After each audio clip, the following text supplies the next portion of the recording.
That just leaves medial, really, huh? We left it for last because sometimes it's a little trickier to find these medial structures here. What we're really looking for is tibialis posterior, flexor digitorum longus, and flexor hallucis longus. If you remember in the cadaver, posterior tib is pretty straightforward. I mean, you just find it's immediately posterior to the malleolus. And it comes down, dives down in, and has a pretty extensive attachment through most of the tarsal bones on their plantar surface and some of the bases of the metatarsals and so forth through there. So it just comes out and just kind of explodes and attaches to everything.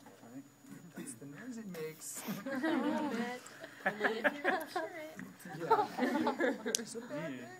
Okay, so posterior tib should be the one that we are able to find. As it curls around here, we're going to find it here in this margin, right before we reach the navicular. Just like we found fibularis brevis over here, and just kind of a little lull in the tissue. There it was, just popping out. It's the most prominent thing. And immediately behind that, then is going to be digitorum. Now, flexor digitorum will come down into the plantar surface of the feet, come out and attach to the toes, and flexion of the toes is curling them under.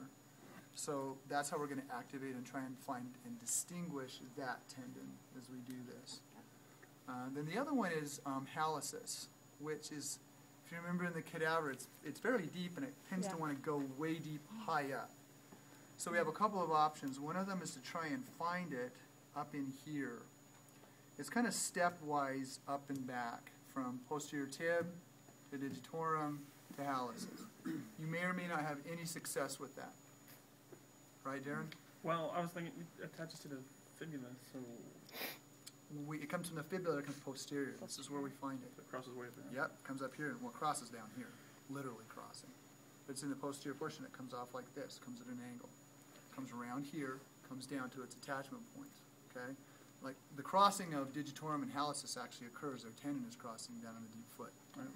Okay, so that's where we're going to find them.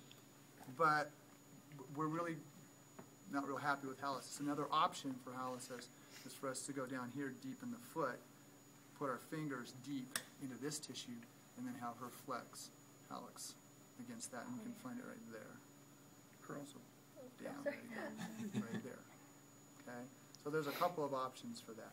Let's go back to posterior tib first, because it's going to be the one that we can see and can right here. See this? See this? That's it. So if she slightly inverts, see what happens? She's plantar flexed. Hold, don't let me pull. Hold, there we go. And there's posterior tib right there. Awesome. Between posterior tib and anterior tib right here, there's another snuff box. Good luck with using that one.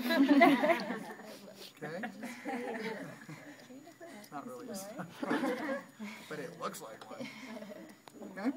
So that's how we find posterior tib. Pretty easy to find in almost everyone. Then the next challenge is digitorum. The problem is that they travel, these tendons travel so closely together, sometimes one deep to the other. So if I roll my finger like this, the first thing I encounter is posterior tib. It's most anterior. And then I'm just going to roll like that. I can actually feel a division between the two. Now I'm on something else. So to confirm that, I go down here. I just curl my fingers like this, and I say, hold, don't let me pull your toes up. And I would try to keep this guy out of the picture. Right? I'm not interested in anything happening there. So just these toes. I know it's hard. There you go. And now I can feel digitorum right there. But it doesn't come around this way. It keeps going this way. What if you can't feel that? Then you can't. But I can feel it right there. Is there a nerve right there? Because I'm feeling There are sharp. nerves that go through there that end up being digital nerves, so you can feel it into the foot or into your toes. Okay? So that's your best bet at activating that. Trying to just reduce the contribution of the great toe. Trying